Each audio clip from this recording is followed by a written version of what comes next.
Um olá a todos, um bom dia, uma boa tarde ou uma boa noite, a depender do horário que você está me assistindo. Meu nome é Jason Rosa e vamos direto ao assunto. E hoje nós vamos falar sobre 3 situações diferentes. Primeiramente, vamos falar rapidamente sobre o que são as linhas de Nazca. Vou falar isso para aqueles que nunca ouviram falar. A maioria de vocês acredito que já ouviram falar. E para vocês, então, o segundo assunto será sobre os novos geóglifos que foram descobertos com tecnologia de última geração. E o terceiro assunto, que ficará para o final, é que nós temos geóglifos também no Colorado, nos Estados Unidos, dos quais a maioria não sabe que existe. Nós vamos falar sobre eles também. Então, rapidamente, o que são as linhas de Nazca, para quem nunca ouviu falar disso?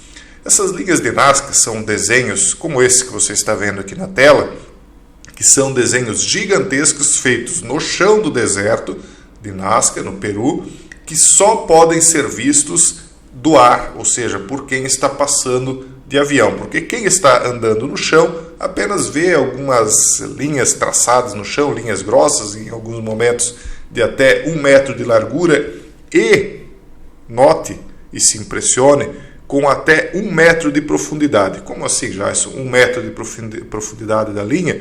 Elas não são rentes ao solo? Sim, elas são rentes ao solo.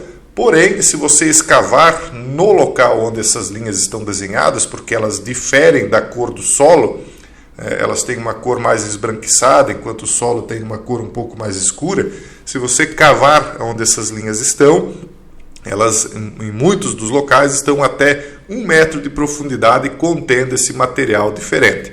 E aí eu me pergunto, será que elas foram realmente feitas no rente ao solo e escavadas para baixo, ou elas foram erguidas para cima como desenhos, como espécies de muros, e depois, com o tempo, com a erosão, por conta de vento e tal, elas foram tornadas rentes? Não sei, mas isso também não importa tanto. O que me impressiona, e que deveria impressionar a todos, na minha opinião, é que esses desenhos, eles causaram uma grande dificuldade para que pessoas os tivessem feito.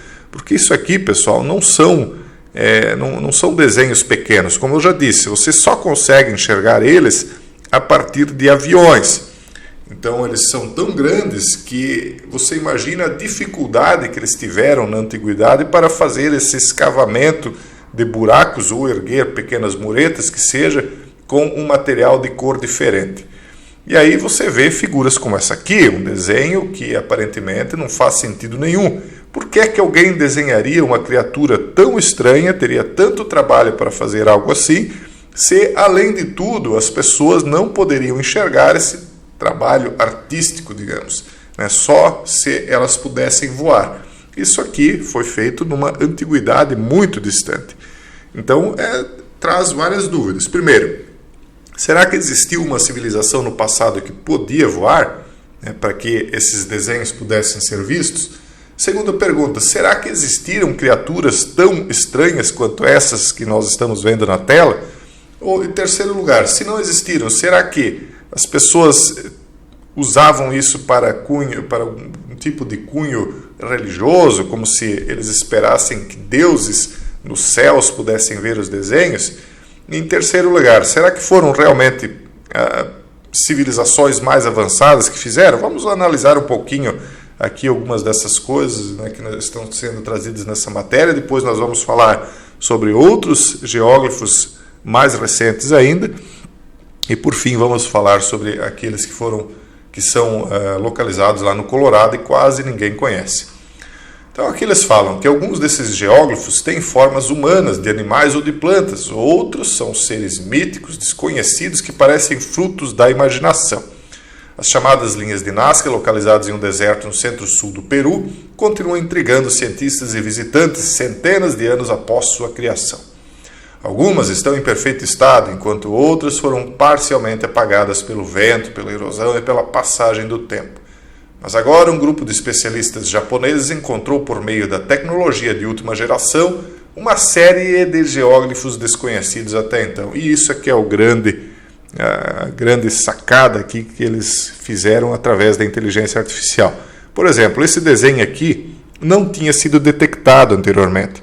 E aqui nós podemos ver que ele é uma espécie de cobra de 2 cabeças com duas pontas, que possui aqui parece que está engolindo uma espécie de humano mumificado, com as mãos amarradas, pernas amarradas, e fazendo o mesmo aqui do outro lado. É algo bem estranho. Aqui eles têm uma escala de metragem, então aqui de 0 a 10 metros, então a gente pode imaginar que isso aqui tem aproximadamente 20 metros de largura, por uns 15 talvez, um pouco menos, um pouco mais aqui de espessura. Então você imagine a dificuldade de se desenhar isso, e não é apenas passar algum instrumento arrastando no chão e desenhar, não.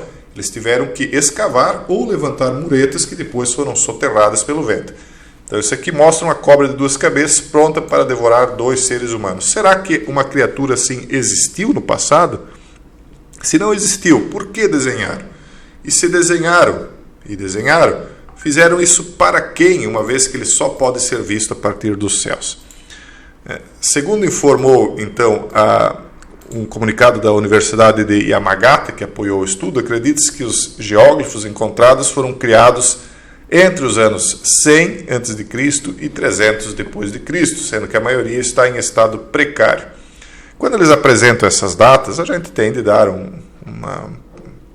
crédito, como vamos dizer assim, uma primeira credibilidade, mas eu sempre confesso para vocês que é difícil eu acreditar nessas datas, porque eles meio que chutam. Vejo que eles dizem, é algo entre 100 antes de Cristo e 300 depois de Cristo. São 400 anos, né, pessoal? Se eles erram, não sabem precisar nessa questão de 400 anos, eles podem estar enganados em questão de mais de 1.000, 2.000, 3.000 anos antes até. Não sei. Mas enfim, né, nós temos aqui então figuras como essa aqui. Essa aqui parece uma espécie de peixe, mas é algo como que uma espécie diferente, como se ele tivesse um olho acima da boca e outro abaixo, com barbatanas aqui bem estranhas, enfim. Outro aqui, muito difícil de se encontrar, eles encontraram agora por conta da inteligência artificial. Parece que como uma criatura que ou está usando uma espécie de penacho, né, indígena com 3 penas, ou uma espécie de representação de um coelho com 3 orelhas, não sei, mas é algo realmente estranho. Por que desenhar isso? Um tamanho tão grande, né? Outra coisa, o que é isso? Quando você olha, parece um gato. Será que alguém perderia tempo desenhando isso aqui? Essas linhas estranhas aqui, que parece até uma espécie de máquina, quando pilotada por 2 indivíduos aqui, eu não sei. Ninguém sabe dizer exatamente o que é. Essa aqui me chamou bastante atenção. Então aqui nós temos um ser bípede carregando alguma espécie de tacape, tal e qual aqui nós vimos uma espécie de tacape nas mãos, um cetro, ele com algum tipo de equino amarrado no pescoço, e por sua vez uma criatura menor aqui amarrada pela perna, parece. Então são coisas esquisitíssimas. Isso aqui não lembra também um astronauta?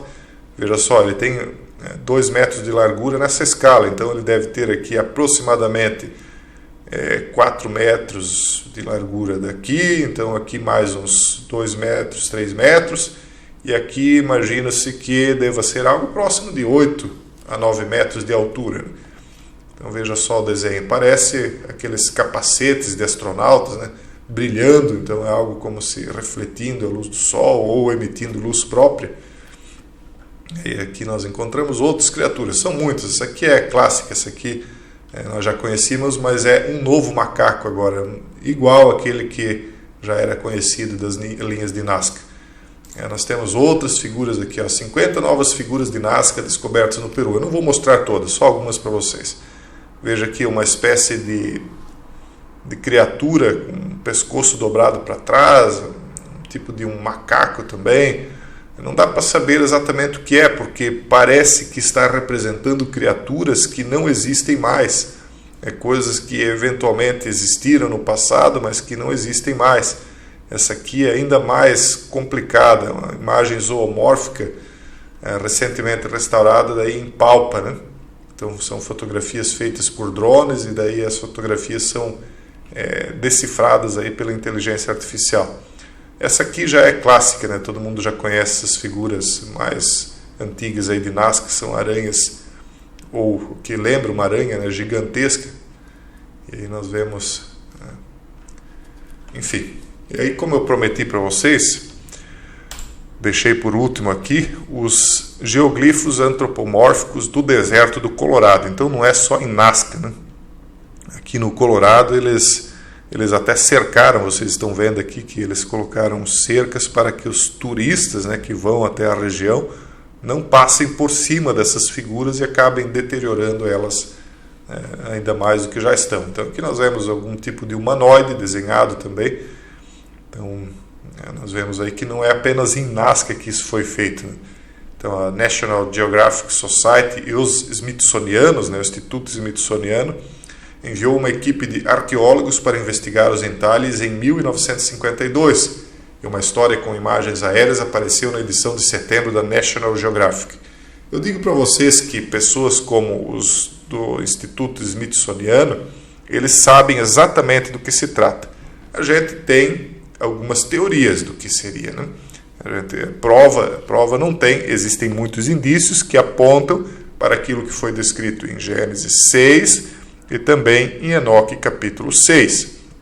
É que tudo isso está envolto nessas raízes históricas aí que estão gravadas para nós em escritos religiosos, né? Mas eu tenho certeza que os museus smithsonianos da vida têm tantos detalhes a respeito disso, que eles não só sabem do que se trata, como eles poderiam descrever vários detalhes da história do mundo antigo. Mas esse tipo de informação ele é rapidamente recolhido por eles, né, e lá com eles fica e nós não ficamos sabendo. E aí temos de deduzir baseado em algumas coisas que eles deixam escapar, ou melhor, que eles ainda não puderam apagar. Então aqui nós vemos mais de perto essa imagem daquele primeiro homem, né, ou ser bípede, afinal, que eles tinham feito. Vocês notem que o solo ao redor é um pouco mais escuro e o solo ao centro ele é mais claro, né? Então, aqui abaixo dessa criatura, no Colorado eu não sei qual é a profundidade, mas em Nazca dizem que foi escavado 1 metro e aí despejado esse material de coloração diferente para que o desenho se destacasse. Aí veja só, né, os plites intáglios, que são essas linhas aqui, né, estão agora protegidos por 2 linhas de vedação, estão disponíveis ao público em todos os momentos, como Monumento Histórico Estadual número 111. Só li isso aqui por conta do 111, quem está na comunidade fechada sabe do que nós estamos falando. Então aqui é a mesma figura, a figura humana final está orientada norte-sul, seus braços estão abertos, seus pés apontam para fora e seus joelhos e cotovelos são visíveis. Tem 105,6 pés de comprimento da cabeça aos pés. Então, aproximadamente aí, 30 e poucos metros, né? Então, realmente são grandes. Aqui uma outra também cercada, um animal quadrúpede, algo semelhante a um espiral. Essas espirais, né, pessoal, das quais nós falamos muito lá na comunidade fechada, quando tratamos dos assuntos relacionados aos portais, porque esse tipo de situação de geóglifo e dessas coisas que eles, ou geoglifo, se você preferir, né, que foram desenhadas no solo, muitas deles têm conexão com aquilo que os antigos diziam ser os deuses ou os anjos caídos, né? Então eles teriam visto coisas impressionantes nos céus, como espirais, e ali desenhado isso. É claro que isso aí tem a ver também com o homem palito, que é o Squatterman, do qual nós falamos também bastante na comunidade fechada, e que seria aí um momento chave, quando apareceram os Red Springs e outros fenômenos nos céus, aí, que inclusive, né, pessoal, estão se repetindo atualmente. Eu já fiz alguns vídeos aí sobre os Red Springs. Então, esses fenômenos nos céus, né? Esses sinais nos céus que os antepassados supostamente teriam visto e registrado em petróglifos, geóglifos, hieróglifos e outros mais registros antigos, estariam se repetindo. E aí, o que me vem à mente, né? Aquela profecia também, né? Quando perguntaram para o Messias, dizendo como é que seriam os tempos, né, que você está descrevendo como o tempo das revelações. Ele disse que seriam como os tempos de Noé. Pessoal, eu deixo um forte abraço, eu espero que vocês tenham gostado do assunto e tenham compreendido aquilo que nós falamos diretamente e aquilo que falamos nas entrelinhas. Um forte abraço novamente e até o próximo vídeo, se Deus quiser.